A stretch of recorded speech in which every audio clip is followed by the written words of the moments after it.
हेरोनको कुरा गर्दाखेरि त्यो म होइन 2 चोटि अब जस्ट मैले 2 वर्ष 3 वर्ष एडिसन लिग हेरिसकेँ, मैले सिनियर नेसनल टिम हेरिसकेँ। अब मैले कुनै पनि प्रकारको दबाबमा आएर मैले काम गर्छु भने त्यो तपाईँहरूले सोच्दा पनि नसोचेको हुन्छ होइन। हेरोलाई क्षमता देखेर हामीले लिएको होइन, किनभने ड्राफ्टमा अरू 6वटा क्लब पनि थियो नि त होइन। तैपनि हेरोनको क्षमता, किनभने भद्रौली वर्ल्ड कप हेरोनले खेलेको थियो यो भन्दा अगाडि होइन। हामीले हेरोनको पछि रिभाइज नाम भइसकेपछि हामीले तेस्रो चरणमा हेरोनलाई लिएको हो। अब उसको क्वालिटी देखेर लिएको हो। तर हेरोन चाहिँ स्टार्ट हुनुभन्दा 2-3 दिन अगाडि चाहिँ उसको फुट इन्जोर भयो, एङ्गल इन्जुरी भयो। एङ्गल इन्जुरीको कारणले गर्दाखेरि उसले चाहिँ 1 हप्ता ट्रेनिङै गरेन क्या। तैपनि हेरोनले चाहिँ अब सेकेन्ड म्याचदेखि फर्स्ट म्याच चाहिँ खेलेन, तर ओभरअल 5वटै म्याच चाहिँ उसले सब्स्टिट्युटबाट कसो गरेर खेलिरहेको छ। मैले चाहिँ ओभरअल सबैको टिम हेरेर अपोनेन्ट हेरेर चाहिँ मैले सबैले चान्स दिइरहेको छु होइन। त्यो मात्रमा इन्जुरीको हिसाबले गर्ने भने हेरोनलाई मैले धेरै नै चान्स दिएको हो र उसले राम्रो पनि खेलेको, किनभने उसले जति अब तपाईँहरूले पनि हेर्नुभयो होला होइन। उसले पछि मैले हाफ टाइममा पनि खेलाएँ होइन। त्यो हाफ टाइमभन्दा पनि उसले 10 मिनट 20 मिनट खेलेको चाहिँ झन् इम्प्याक्ट देखिन्छ क्या। किनभने ऊ एनर्जी छ, भर्खर 19-20 वर्षको केटा छ होइन। उसलाई त अब धेरै अब नलेजहरू चाहिँ दिनै पर्नेछ होइन। ऊ चाहिँ पछि अलिकति एउटा अनुभवी खेलाडीहरू खेलिसकेपछि थाकेको समयमा उसले गयो भने चाहिँ झन् इम्प्याक्ट पार्छ कि भेरी फास्ट छ नि त, ऊ चाहिँ एकदम फास्ट छ होइन। त्यो चाहिँ देख्यो क्या। मैले ओभरअल हेर्दाखेरि पनि उसले फुल टाइम र हाफ टाइम भन्दा पनि पछि गएर 20-25 मिनटको टाइममा चाहिँ झन् इम्प्याक्ट पारेको छ क्या। त्यो त सबै छर्लले देखिन्छ। अनि हेरोनको हकमा चाहिँ मैले समय चाहिँ मलाई म एक कोचको नाताले चाहिँ उसलाई पर्याप्त समय दिएको हो, किनभने मैले यदि नखेलाउने नै थियो भने त अक्सनमा मेरो डिसिजन हुन्छ, मैले लिन थियो होला नि त। पक्कै ऊ राम्रो छ र राम्रो भएको कारणले मैले लिएको हो र उसले अब हाम्रो क्लबलाई यहाँसम्म अब जिताउन या ड्र गर्नको लागि चाहिँ महत्त्वपूर्ण भूमिका खेलेको छ।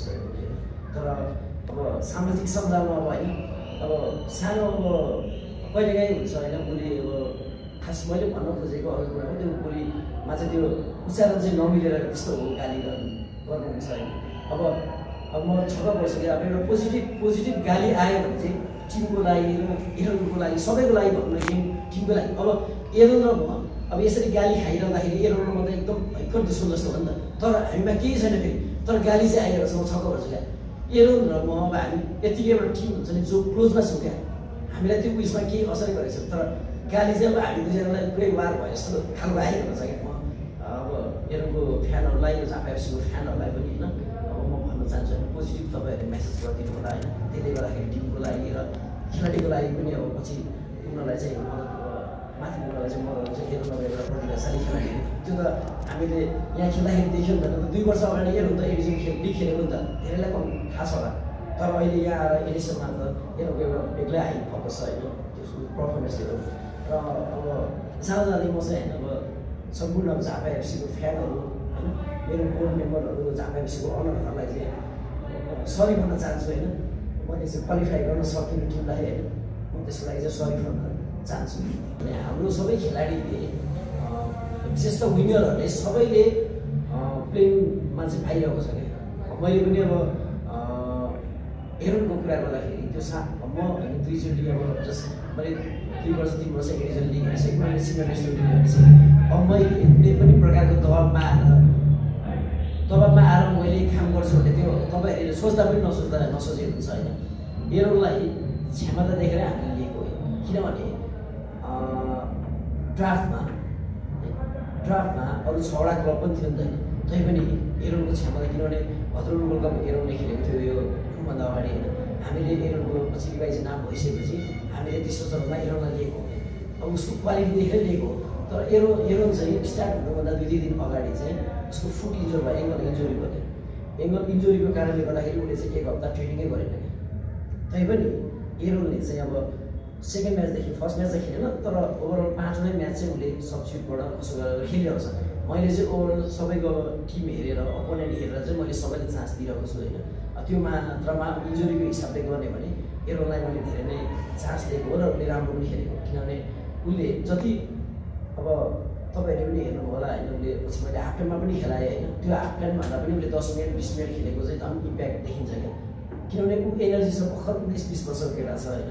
उसलाई त अब धेरै अब नलेजहरू चाहिँ दिनै पर्नेछ होइन। ऊ चाहिँ पछि अलिकति एउटा अनुभवी खेलाडीहरू खेलिसकेपछि थाकेको समयमा उसले गयो भने चाहिँ झन् इम्प्याक्ट पार्छ कि किनभने भेरी फास्ट छ नि त चाहिँ एकदम फास्ट छ होइन त्यो चाहिँ देख्यो क्या मैले ओभरमा हेर्दाखेरि पनि उसले फुल टाइम र हाफ टाइम भन्दा पनि पछि गएर 20-25 मिनटको टाइममा चाहिँ झन् इम्प्याक्ट पारेको छ क्या त्यो त सबै छर्लकै देखिन्छ अनि एरनको हकमा चाहिँ मैले समय चाहिँ मलाई म हेड कोचको नाताले चाहिँ उसलाई पर्याप्त समय दिएको हो किनभने मैले यदि नखेलाउने नै थिएँ भने त अक्सरमा मेरो डिसिजन हुन्छ मैले लिन थियो होला नि त पक्कै ऊ राम्रो छ र राम्रो भएको कारणले मैले लिएको हो र उसले अब हाम्रो क्लबलाई यहाँसम्म अब जिताउन या ड्र गर्नको लागि चाहिँ महत्त्वपूर्ण भूमिका खेलेको छ उसले तर अब सामाजिक सञ्जालमा अब होइन अब सानो अब कहिलेकाहीँ हुन्छ होइन उसले अब खास मैले भन्न खोजेको अरू कुरा हो त्यो बोलीमा चाहिँ त्यो उच्चारण चाहिँ नमिलेर त्यस्तो हो गाली गर्नुहुन्छ होइन अब म छक्क पर्छु कि अब एउटा